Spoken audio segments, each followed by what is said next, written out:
और खबरें तफसील से। वजीर आजम नरेंद्र मोदी आज काशी विश्वनाथ मंदिर पहुंचे, जहां उन्होंने पूजा अर्चना की। इसके बाद पीएम मोदी ने पार्टी कारकुनों से खिताब किया, जहां अमित शाह और यूपी के सीएम योगी आदित्यनाथ मौजूद थे। पीएम मोदी ने कहा कि आपने मुझे पीएम बनाया, लेकिन मैं आपके लिए कारकुन हूं। उन्होंने कहा कि बनारस का मिजाज मुल्क देख रहा था।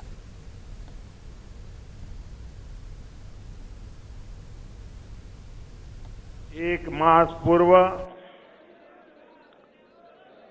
जब 25 तारीख को मैं यहां था,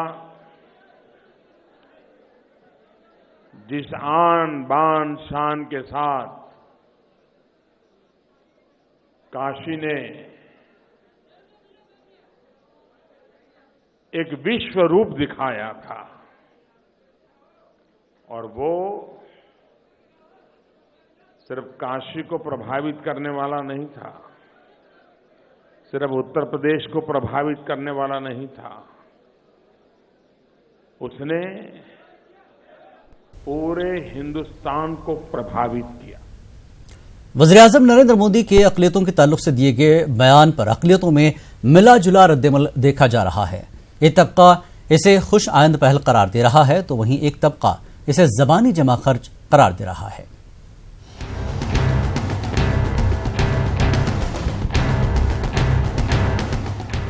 पार्लियामेंट के सेंट्रल हॉल में एनडीए के एमपी से खिताब करते हुए वजीर आजम ने अहम बातें कही, जिसकी चार जानिब से सताइश की जा रही है। बिलखुसूस अक़लियतों के ताल्लुक से वजीर आजम के बयान की हर जानिब चर्चा हो रही है। अक़लियती तबका इसे मोदी की फराख दिली की एक मिसाल मान रहा है। अक़लियती तबके का एहसास है कि वजीर आजम ने जिस खुद एतमादी से अक़लियतों के ताल्लुक से कलमात अदा किए हैं, इससे मुस्तक़बिल में किसी करिश्मे की भी उम्मीद की जा सकती है। सबका विश्वास में क्लियर कट माइनॉरिटी की तरफ इशारा है उनका, और ये बात बड़ी खुश आइन बात है कि उन्होंने 9 मुंतखबा नुमाइंदे जो अपने अपने जलसों में ऐसी तकरीर की मुसलमानों के खिलाफ, उनकी मौजूदगी में मोदी का यह कहना और वो सब खामोश बढ़कर सुनना, इस बात की दलील है कि मोदी अब अपने जहन में तब्दीली ला रहा है, और अब उसको डर निकल चुका है। हिंदू वोटों को कंसोलिडेट करने की अब कोशिश खत्म हो चुकी है उसकी। जिम्मेदारी बनती है कि इनसे मुलाकातें की जाएं। हमारे अपने जो बड़े लोग हैं, ये जो हुकूमत के ज़िम्मेदारान, इसमें मोदी साहब भी हैं, अमित शाह भी हैं, और दीगर बड़े बड़े पोस्ट पर जो लोग भी हैं, इन सब से मुलाकातें की जाएं और इनका जहन साफ करने की कोशिश की जाए। और साथ ही साथ आरएसएस के लोगों से ख़ास रवाबित रखना चाहिए। दूसरी जानिब एक तबका इस पर मोहतात रद्दअमल का इजहार कर रहा है। इस तबके का इल्जाम है कि वजीर आजम के कौलो फेल में तजाद पाया जाता है। मोदी ने 2014 में भी खुद को 125 करोड़ हिंदुस्तानियों का वजीर आजम बताया था, लेकिन अमली तौर पर ऐसा नजर नहीं आया। मोदी साहब जब कहते हैं तो उनकी सारी बात का जो है इम्प्लीमेंटेशन होना चाहिए, मगर बीजेपी में ऐसा हो नहीं रहा। वो कुछ बोलते हैं, पार्टी कुछ करती है, इससे अक़लियतों का एतमाद उनके पास बहाल नहीं हो सकता, और उसी वक्त हो सकता है जब अक़लियतों के सिलसिले में कुछ इक़दामात और ऐसे वाज़ेह और ठेठ किस्म के इक़दामात करे, ताकि जो है अक़लियत को एतमाद में ले सके। मोदी जी पिछले 5 साल में ये जान चुके हैं कि इंटरनेशनल में माइनॉरिटीज़ का क्या स्टेज है। पूरे दुनिया में जो मुसलमानों के मुल्क घूमे हैं मोदी जी, उनको पता चला है कि मुसलमानों की अहमियत क्या है। इसलिए अपने आप को एक इंटरनेशनल लीडर साबित करने के लिए माइनॉरिटीज़ के, हिंदुस्तान के माइनॉरिटीज़ को जो नाम लेकर पूरे इंटरनेशनल वर्ल्ड लीडर बनने की कोशिश कर रहे हैं। अक़लियती तबके का कहना है कि अगर वज़ीर आज़म मोदी राइट विंग इंतहा पसंदों के खिलाफ सख्त कार्रवाई करें तो कुछ हद तक डैमेज कंट्रोल हो सकता है। न्यूज़ 18 उर्दू के लिए गुलबर्गा से जवाद मीर की report. India Islamic cultural centre के सदर सिराजुद्दीन कुरैशी ने मुसलमानों के ताल्लुक से वज़ीर आज़म के बयान का खैर मकदम किया है। उन्होंने कहा कि मुसलमानों को हुकूमत या बीजेपी से दूरी बनाने के बजाय इसके साथ रहकर अपने काम करवाने चाहिए। सिराजुद्दीन कुरैशी से बात की हमारे नुमाइंदे खुर्रम शहजाद ने। नई सरकार बनने जा रही है। वजीर आजम ने पहले ही अक़लियतों का, मुसलमानों का एतमाद हासिल करने की कोशिश की है। हमारे साथ मजीद गुफ्तगू करने के लिए इंडिया इस्लामिक कल्चरल सेंटर के सदस्य सिराजुद्दीन कुरैशी साहब हैं।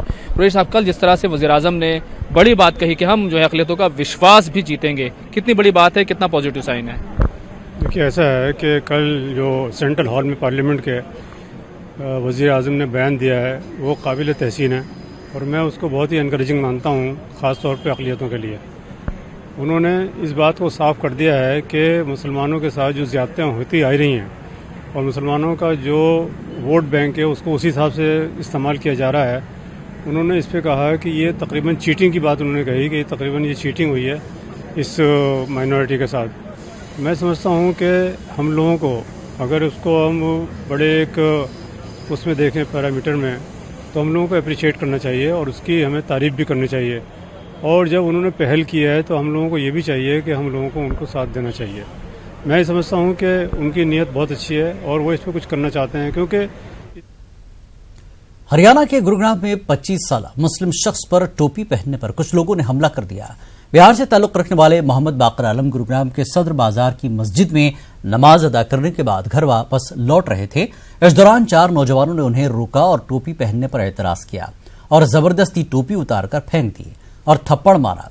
इसके अलावा इससे जय श्री राम कहने के लिए कहा गया।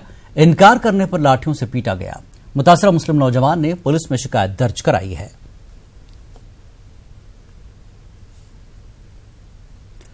कांग्रेस लीडर तारक अनवर ने गुरुग्राम वाकये पर तशवीश का इजहार किया। उन्होंने कहा कि बीजेपी के दोबारा इख्तियार में आने के बाद से समाज में नफरत फैलाने वालों के हौसले मजीद बुलंद हो गए हैं। इन अफराद पर लगाम कसने की जरूरत है। और मोदी जी दोबारा जब वो जीत कर आए हैं तो उन्होंने कहा कि नहीं, हम लोगों को सबको विश्वास में लेना चाहिए, सबका साथ सबका विश्वास की बात वो कर रहे हैं। और देश के लोग ये समझ रहे थे कि शायद उनमें कुछ परिवर्तन आया हो, भारतीय जनता पार्टी के काम करने के अंदाज में परिवर्तन आया हो, लेकिन ऐसा कुछ दिखाई नहीं पड़ रहा है। अभी प्रधानमंत्री का शपथ ग्रहण भी नहीं हुआ और जो इस तरह के जो असामाजिक तत्व हैं वो सक्रिय हो गए। तो प्रधानमंत्री को देखना पड़ेगा। आम आदमी पार्टी के लीडर संजय सिंह ने भी गुरुग्राम वाकये पर तशवीश का इजहार किया। उन्होंने कहा कि हमें पता नहीं चल पा रहा कि बीजेपी कौन सी तहजीब व सकाफत को अपना रही है। ये पूर्ण है कि हिंसक प्रवृत्ति भाजपा की सरकार आने के दूसरे दिन से पूरे देश में फिर से शुरू हो गई है। मध्य प्रदेश सिवनी की घटना हम लोगों ने देखी, अभी आप गुड़गांव की बात बता रहे हैं। देशभक्ति का प्रमाण पत्र बांट कौन लोग रहे हैं? जिन लोगों ने गोडसे को देशभक्त बताया, जिन लोगों ने राष्ट्रपिता महात्मा गांधी के हत्यारे गोडसे को देशभक्त बताया, वो दूसरों को देशभक्ति का प्रमाण पत्र बांटेंगे और अगर उनके हिसाब से वो देशभक्त नहीं है तो उसको मारेंगे, पीटेंगे। भारत माता की जय हम सबको लगाना चाहिए, लेकिन आप मरवा कर भारत माता की जय लगवाएंगे, उसको पीटेंगे, लाठियों से मारेंगे। ये कौन सी संस्कृति हम विकसित कर रहे हैं? ये बहुत ही दुर्भाग्यपूर्ण है। दिल्ली में बज़्म यादगार अनीस के तहत आलम इस्लाम की अजीम हस्ती हजरत अली को उनकी शहादत के मौके पर याद किया गया। दिल्ली के गालिब अकादमी में हुए प्रोग्राम में दिल्ली की जानी मानी शख्सियात ने शिरकत की। मुकर्रिरीन ने कहा कि इस साल हजरत अली की शहादत को 1400 साल पूरे हो रहे हैं, लेकिन हजरत अली का पैगाम आज भी जिंदा है। उन्होंने अदल इंसाफ की तालीम दी और इंसानियत का पैगाम दिया। पूरे निज़ाम हुकूमत जो 3 महीने कम 5 साल चलाया, उसमें इस बात की एहतियात रखी कि किसी के साथ भी जुल्म ना होने पाए, इनजस्टिस ना होने पाए। अदलो मसावात की जो प्रायोरिटी मौला अली ने रखी, और उनका एक मशहूर कौल है कि दुनिया का हर इंसान तुम्हारा भाई है। एक तुम्हारा अकीदे में भाई है जो उस कलमे का शरीक है जो आपका मजहब है, और दूसरे आपके इंसानी भाई हैं। कई बार वो शेर याद आता है कि हुसैन रास्ता दिखा गए मगर अफसोस, हम उनको रोते हैं उस राह पर नहीं चलते। लेकिन मुसलमान अपनी अमली ज़िंदगी में नहीं उतारता। अगर आज हम इस्लाम को बानी इस्लाम सरवर कायनात सल्लल्लाहु अलैहि वसल्लम, उनके अहले बैत और सहाबा की ज़िंदगी को अमल में उतार लें तो मुझे लगता है कि दुनिया में कोई हमारा बदतरीन दुश्मन भी होगा तो उसे हमसे शिकायत नहीं रहेगी। देखिए, हज़रत अली का रेलेवेंस हिंदुस्तान में आज से नहीं है। उनके एक बेटे ने तो यहाँ तक कहा, इमाम हुसैन ने, कि मुझे अगर यजीदी फ़ौजें रास्ता दे दें तो मैं हिंदुस्तान चला जाऊँ। हमें इससे ही समझ लेना चाहिए कि हिंदुस्तान को क्यों इमाम हुसैन ने ऑप्ट किया। उसका रीज़न ये है कि वो ये जानते थे कि हिंदुस्तान एक वो मुल्क है जहाँ अमन, प्यार, भाईचारगी ज़िंदा रहेगी, चाहे हालात कुछ भी हों। आज के हालात में कोई हालात इतने ख़राब नहीं है। एक हुकूमत बनी है, वो हुकूमत को काम करने का हमें मौका देना चाहिए और उसमें हमें साथ खड़े होना चाहिए कि हुकूमत जो हमसे चाहती है एज अ माइनॉरिटी, हम उसके साथ खड़े हों तो मुल्क तरक्की करेगा। और जब मुल्क तरक्की करेगा तो ये नहीं है कि एक ही कौम तरक्की करेगी, हर कौम जो उस मुल्क में मौजूद है उसकी तरक्की। ऑल इंडिया मुस्लिम मजलिस मशावरत के सेक्रेटरी अब्दुल हमीद नोमानी ने कहा कि दिल्ली में अरविंद केजरीवाल ने तालीम, सेहत और बिजली पानी को बेहतर करने के लिए बहुत काम किया है, लेकिन जिस तरह नतीजे आए हैं इससे जाहिर होता है कि लोगों में नाराजगी है। के चुनाव पूरे हो चुके हैं, नतीजे सबके सामने हैं, लेकिन दिल्ली की बात करें तो दिल्ली में विधानसभा चुनाव होने हैं। ऐसे में अरविंद केजरीवाल का अब नया नारा है कि दिल्ली में तो सिर्फ केजरीवाल। पूरे मसले पर हमारे साथ बात करने के लिए मौजूद हैं मुस्लिम बुद्धिजीवी अब्दुल हामिद नुमानी। नुमानी जी, जिस तरीके से अरविंद केजरीवाल अब तक पूर्ण राज्य के दर्जे की बात कर रहे थे लोकसभा चुनाव में, लेकिन लोकसभा चुनाव में जिस तरीके की शिकस्त मिली उसके बाद अब उनका नया नारा है कि दिल्ली में तो केजरीवाल। किस तरीके से देख रहे हैं इसे? देखिए, जब व्यक्तिगत मामला होता है और जो है वो व्यक्ति जब सामने आ जाता है तो इसको लोग पसंद नहीं करते हैं। असेंबली के चुनाव जो है और लोकसभा के चुनाव वो कई मामलों को लेकर अलग अलग हो जाता है, तो इसलिए जो है ये चीज़ों को देखना होगा। लेकिन केजरीवाल ने जो बिजली, पानी और जो है स्वास्थ्य, शिक्षा वगैरह के लिए जो काम किया है उसको लोग अच्छा मानते हैं। लेकिन ये जो लोकसभा का चुनाव था वो जो है वो बड़े जो है वो परिप्रेक्ष्य में ये बात थी, इसलिए जो है और जो है वो इससे लोगों को लगा कि यार इनको जिता के जो है क्या फायदा। अरविंद केजरीवाल ने लोकसभा चुनाव के दौरान ये बात भी कही कि जिस तरीके से उनके सातों कैंडिडेट जो अपनी जगह नहीं बना पाए तो कहीं ना कहीं जो मुस्लिम वोट है वो उन्हें नहीं मिला। उनका कहना था कि जो मुस्लिम वोट उनकी तरफ आया था पहले वो वापस कांग्रेस की तरफ चला गया।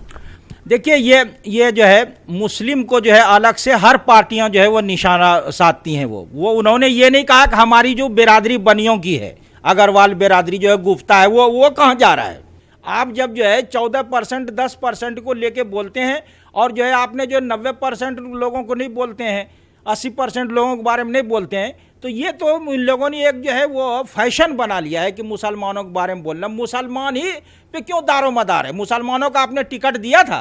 एक छोटा सा प्रश्न बस एक और है कि विधानसभा चुनाव अगले साल जनवरी-फरवरी में होने हैं, तो अब किस तरीके का आप देखते हैं कि अरविंद केजरीवाल दोबारा दिल्ली में अपनी सरकार बना पाएंगे या नहीं, क्योंकि उनका जो नया नारा आया है कि दिल्ली में ही केजरीवाल। देखिए, ये तो एक जो है ये तो पूर्ण राज्य का दर्जा भी नहीं है, इनके पास पुलिस नहीं है, कोई चीज़ नहीं है। वो तो अपने हिसाब से वो कर रहे हैं वो। और ये जो एक बहुत बड़ी कमी होती है व्यवस्था को बनाए रखने के लिए, जिसके पास जो है पुलिस ना हो, तो ये तो एक बात है वो। लेकिन ये जो वो काम कर रहे हैं वो तो ठीक है, वो उसको लोग पसंद करते हैं, बिजली पानी और लेके जो है और जो है शिक्षा को लेके, स्वास्थ्य को लेके।